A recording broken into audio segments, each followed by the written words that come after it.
idagdag mo pa itong mga buang ng mga 18 na gwardiya ito na tumanggap na mali. Paano mo tatanggap? Wala nga ako sa flood control. Wala naman, hindi naman po lumutan yung pangalan ko doon sa binanggit. Ito na lang po, diretsahan tayo. Ayan ang hamon niya. Pag may nakita ho kayong pangalan ko sa DPWH o sa listahan ni Cabral na sinasabi ni Congressman Libiste Yan.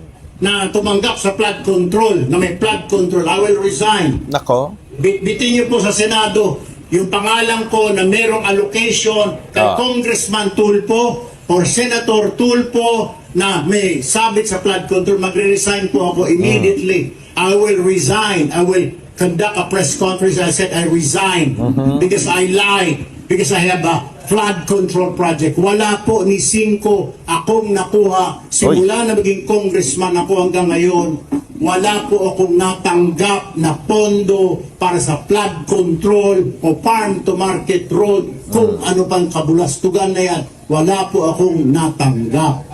Kung meron po kayo makitang papel, kung nando po yung pangalan ko kay sa Cabral Files o DPWH, o meron magturo sa akin na kayo na public works o district engineer, regional director o contractor, dalhin nyo po at magre-resign po ako. Eh wala po eh. So that's my challenge. To stop all this, lahat po ng kalokohan na ito. Nasasabi tumanggap. Paano tatanggap na mali-malita? Flood control. Hindi nga po ako tumanggap na flood control. Wala akong flood control. Bakit ako magkakaroon ng kickback sa flood control? Bakit ako bibigyan ng saldi ko ng mali-malitang pera? Di po ba? O, diba? Pakinggan natin ang balita, mga kababayan. 120 million pesos ang natanggap na donation ni Erwin Tulfo para sa kanyang 2025 senatorial campaign. Napag-alaman ng Bilyonaryo News Channel na ang mga donor konektado sa kontrobersyal na Yap Brothers. Naritong exclusive agenda report ni Joash Malimban. Nitong nakaraang December 9, inanunsyo ni Pangulong Bongbong Marcos na naglabas na ng freeze order ang Court of Appeals para sa 280 bank accounts, 22 insurance policies, 3 securities accounts at 8 air assets na konektado sa magkapatid na si Benguet Representative Eric Yap at ACT-CIS Representative Edvic Yap. Kasama rin dyan ng ilan pang personalidad at mga kumpanyang dawit sa naging investigasyon ng Anti-Money Laundering Council o AMLAC, tulad ng Silver Wolves Construction at Skyard Aviation. Ay mahigit 16 billion na ang pumasok sa mga transaksyon ng Silver Wolves mula 2022 hanggang 2025. Nakaramihan ay may kaugnayan sa mga flood control project ng DPWH. Diba? Nakuha ng Bilyonaryo News Channel ang mga opisyal na dokumentong nagdedetalye sa naging investigasyon ng AMLAC at ang specific assets na nakasama sa freeze order. Bukod sa mga nabanggit na personalidad, marami pang pangalan at mga kumpanyang kasama rito. Kabilang dyan ang ina ng magkapatid na congressman na si Victoria Go Yap, ang business partner ng Yap family na si Richard Chong at ang Yap-owned companies na Earthyard Corporation at Everyoung Industrial Sales. Ayan na, napakalinaw po ng balitang ito. Yang magkapatid na Yap, mga kababayan, ay nadadawit sa flood control projects anomaly. Sila po ay nakakuhaan niya ng mga proyekto. Nakakuha sila ng budget, pondo mula sa DPWH para sa flood control projects. Sa makatuwid, itong magkapatid na Yap na ito ay iniimbestigahan. Kaya nga naka-freeze yung kanilang account, yung mga bank accounts nila. Mahigit 200 accounts ang naka-freeze. Bakit? Siyempre, iniimbestigahan sila eh. Talagang may mga ebidensya na sila ay sangkot sa katiwaliang ito. Kaya yung magkapatid na Yap na yan, talagang kapag ikaw ay napadikit dyan, maaring paghinalaan ka talaga. Ngayon, saan kaya napunta o saan kaya nagmula yung mga campaign donations, yung campaign contributions ni Erwin Tokmol? Ano ang kinalaman ng magkapatid na Yap na ito dito kay Tokmol? Panoorin natin, tuloy po. Ang lahat ng mga pangalang ito may probable cause para ituring na related sa isang unlawful activity ayon sa Court of Appeals. Yan. Sa aming pagsisiyasat, tugma ang mga pangalang ito sa pinakamalalaking campaign donors ni dating ACT-CIS Representative at ngayon Senator Erwin Tulfo. Nakuha namin ang kopya ng Statement of Contributions and Expenditures ng Senador. 120.1 million pesos ang total campaign contributions na natanggap Laki, no? nito sa kanyang Grabe, naging kandidatura 121 na tila million. pinagtulong-tulungan lamang ng 6 campaign donors. Ito yung sinasabi ko eh.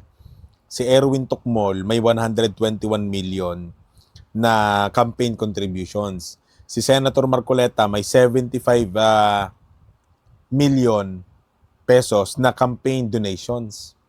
Pero si Marcoleta, kinasuhan ng plunder. Samantalang si Tokmol, wala, malaya, hindi maimbestigahan. Diba? Napakalinaw. Talagang may selective justice.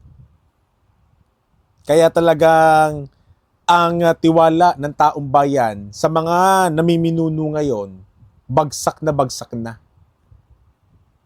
Yung pagtitiwala ng taong bayan, nakita natin dyan sa negative 15 at sa negative 13 na satisfaction rate sa administrasyon.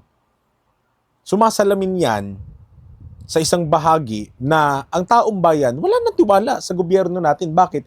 Nakikita, ganito ang sistema. Pagka ikaw ay kaalyado, safe ka. Pagka ikaw ay bumabatikos, kritiko, laglag ka. Paparusahan ka. Unsafe ka.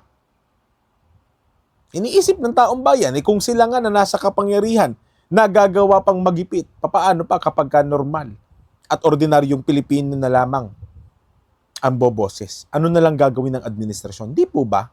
Kaya talagang bagsak na bagsak. Malinaw dito, 121 million pesos ang campaign funds, campaign contributions, particularly ni Erwin Tokmol. Ilan ang naghati-hati? 6. Kay Marcoleta, 3 lang ang naghati-hati. At yung mga yon private individuals pa.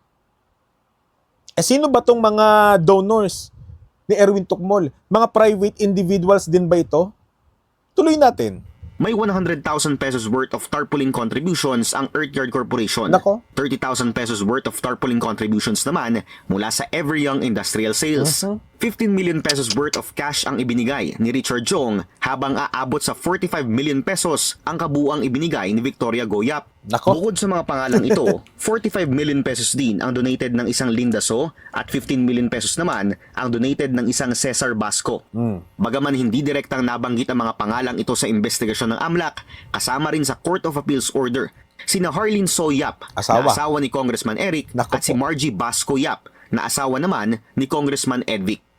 Mas malaki ng Pinadaan. halos 10 milyon ang nakuhang campaign donation ng senador kumpara sa 110.3 million pesos na naitala niyang gastos.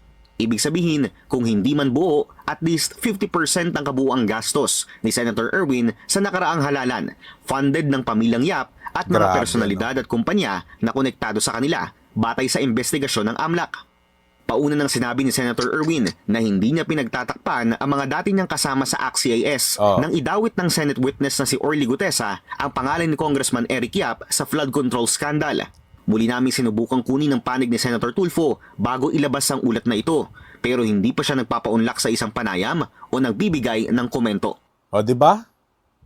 Ano ang mas dapat na iprioridad pagtuunan ng pansin ng ombudsman kung tutusin?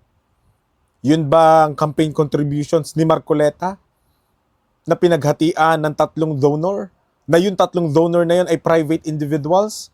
O itong 121 million pesos na pinaghatian ng 6 na contributors?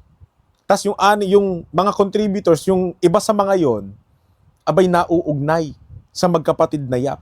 Asawa pa nga nanay pa nga mali ba naman natin kung pinadaan lang sa kanilang mga asawa, sa kanilang magulang, yung campaign contributions para hindi masiyasat. At kapag ka nasiyasat ay hindi sila mabulgar.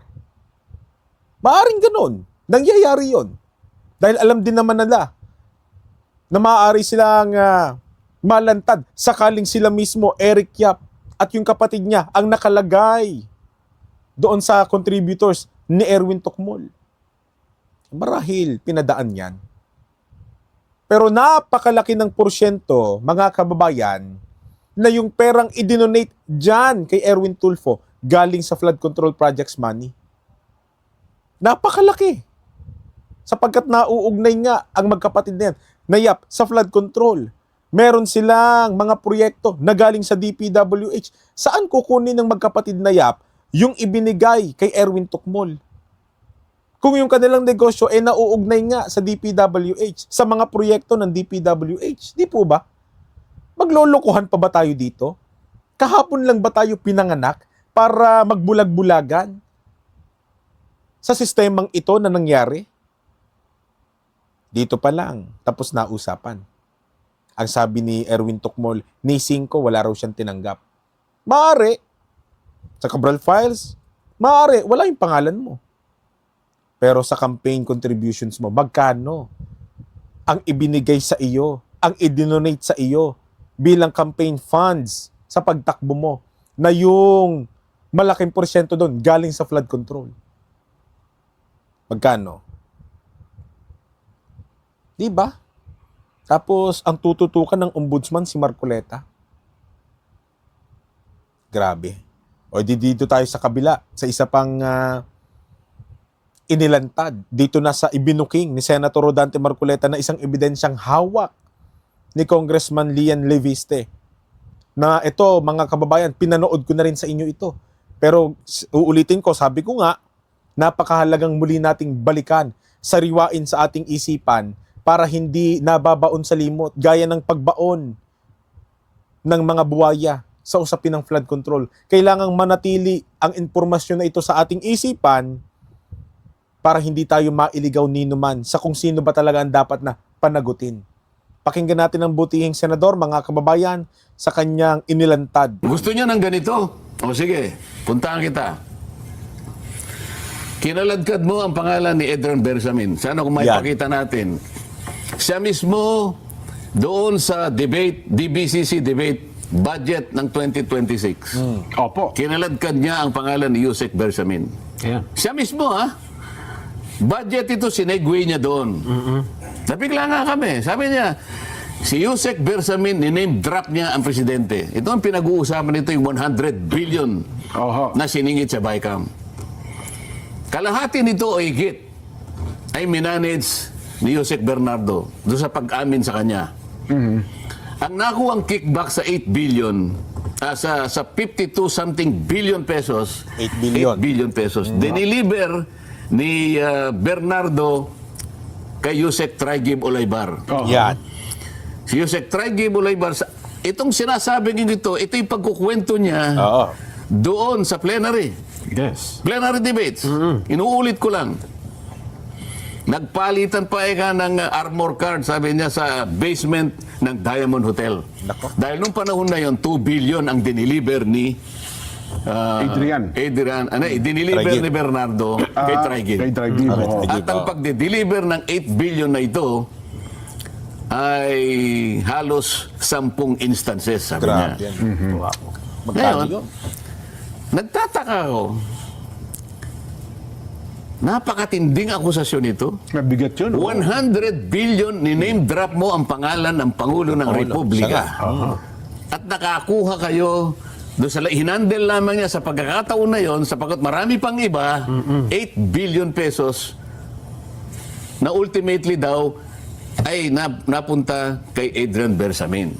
Grabe. Ngayon, bakit hindi mo ipatawag? Mismo. Diba? Bakit ka ako doon sa report mo, yung pangalan ni Adrian Bersamin, wala. Wala nga. Nako. Ikaw ang naghayag mismo eh. Ikaw ang... Iba, yan yung kabalintunaan eh. Maisingit ko lang sasabihin ng mga kakampings, ng mga loyalistang mangmang, di ko nila lahat kung talagang yan si Marcoleta at yung mga kaalyado ninyo anti-corruption at talagang gustong panagutin anya yung mga tiwali sa flood control projects anomaly, bakit hindi sila pumirma doon sa partial committee report ni Ping Lacson? Kung talagang sila ay gusto nilang habulin yung mga mandarambong ng kaban ng bayan sa pamamagitan ng flood control, di sana pumirma sila sa partial committee report ni Ping Lacson. Paano nga pipirma? Isipin ninyo si Lacson ang naghayag na si Yusek Adrian Bersamin, Siya yung nag-manage ng 8 billion pesos na kickbacks mula sa flood control projects money. Sa makatuwid, sangkot si Adrian Bersamin. Merong role si Adrian Bersamin sa pagnanakaw, sa kickbacks ng flood control. Pero anong ginawa ni Lacson? Sinama ba niya sa kanyang report? Hindi. E di sa makatuwid, dun pa lang makikitaan mo na yung report, kabalintunaan, may naratibong gustong baguhin. May bagong naratibong gustong palabasin si Lacson. Kung pinirmahan nyo nila Marcoleta, malamang sa malamang, ibang landas ang pinihit nun. Yung mga buwaya na nandambong at nagnakaw sa kabanang bayan, malamang sa malamang, wala talaga dun. Sino na naman ang ituturo? Sino na naman? Kaninong pangalan na naman ang nakalagay dun? Kung wala si Bernardo, na siyang undersecretary sa gabinete ng Pangulo. Sige nga. O sino-sino mga pumirma doon? O di sila lang din. Para sila ay maging safe. Diba? Tuloy natin. Naghayag mismo, wala naman kami yung nalalaman dyan. Bigla ka na lang nagsalita dyan eh. Nag-volunteer ka. Palaging ganyan ang ginagawa mo. Oh, sinabi ko na, nag-text si Jose Cabral. Sinabi niya, 67 ang kontraktor na kongresista. 11 contractors, hindi niya pinatawag. O, pagkatapos ito, si Adrian Bersamin, sinabit niya uli. Hindi na niya pinatatawag. Diba? Ano bang gusto mong gawin? Puro ka lang ba parang comics ka lang? Alam mo ito, mas magiging productive ito na Nagagawa wala na ng kasing comics ngayon eh. Nung panahon ko may comics dyan. Meron, oo. Kaya ang paghalimbawa ko, comics, alam mo. Sa high school ako eh. Opo. Medyo na-addict ako sa comics eh. Ito lang naman kasing mura-murang nababasa namin nung bata-bata kami. 50 centimos, meron ng comics eh. Alam mo, mas magiging magaling siya na writer ng comics kaysa senador. Maniwala ka sa akin. Bakit? Ano bang mga importanteng bill ang palagay mo pinagdidebatehan namin na nanggaling sa kanya? Wala. Baka yung Kahit isa. waling-waling sa kanya. Pero palagi niyang ginagawa itong ganito. Di ba sa Ang kanya? ganda na nga lang, kanakuha niya yung Blue Ribbon Committee. Oo. Blue Ribbon. Oo. Ang ganda na nga sana eh. Baka sakaling dahil sinabi niyang mas magaling siya sa akin. Mas gusto ko naman kung magaling siya sa akin, di maganda. Oo. Tama, okay lang naman yun, opo.